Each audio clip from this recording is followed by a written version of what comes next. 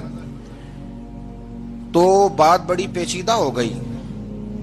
حضرت عبداللہ ابن زبیر کے پاس لوگ آئے، کہنے لگے کہ آپ بڑے صاحب علم و فضل ہیں، آپ نے حضور علیہ الصلوۃ والسلام کے ساتھ وقت گزارا ہے، تو مسئلے کو حل کریں کہ بچہ پیدا ہونے کے بعد حکومت اگر وظیفہ لگائے گی تو کب لگائے گی. جب بحث طول پکڑ گئی، مسئلہ حل نہیں ہوتا تھا، تو حضرت عبداللہ ابن زبیر کہنے لگے ہم سے نہیں حل ہوگا. ایک بندہ ہے جس کے سینے میں رسول اللہ صلی اللہ تعالی علیہ وسلم کے نور نبوت کا فیضان ہے، وہ یہ مسئلہ حل کریں گے. تو کہا وہ کون سے؟ آپ فرمانے لگے جب ہم سے مسائل حل نہیں ہوتے تو ہم ان کے علم سے فائدہ اٹھاتے ہیں. کہا کون ہے؟ کہا جناب امام حسین. تو لوگ حضرت امام حسین کے پاس گئے کہ حضرت یہ ایک مسئلہ الجھ گیا ہے کہ بچہ پیدا ہو تو وظیفہ کب لگانا ہے. فرمایا الجھنے والی بات ہی کوئی نہیں، پیدا ہونے کے بعد جب وہ پہلی دفعہ آواز نکالے تو اس کا وظیفہ لگا دو. اس کا مطلب یہ ہے کہ وہ دنیا میں آ گیا ہے، اس نے اپنے آنے کا اظہار کر دیا ہے، اعلان کر دیا ہے، اب اس کا وظیفہ لگا دو. تو اس پر پھر صحابہ کا اتفاق ہو گیا. امام حسین کے علم سے، فضل سے لوگ فیض اٹھاتے تھے. تو استقامت والی زندگی گزاریں. اللہ تعالی ہمیں ان کے فیوز و برکات عطا فرمائے. آخر دعوانا ان الحمدللہ رب العالمین.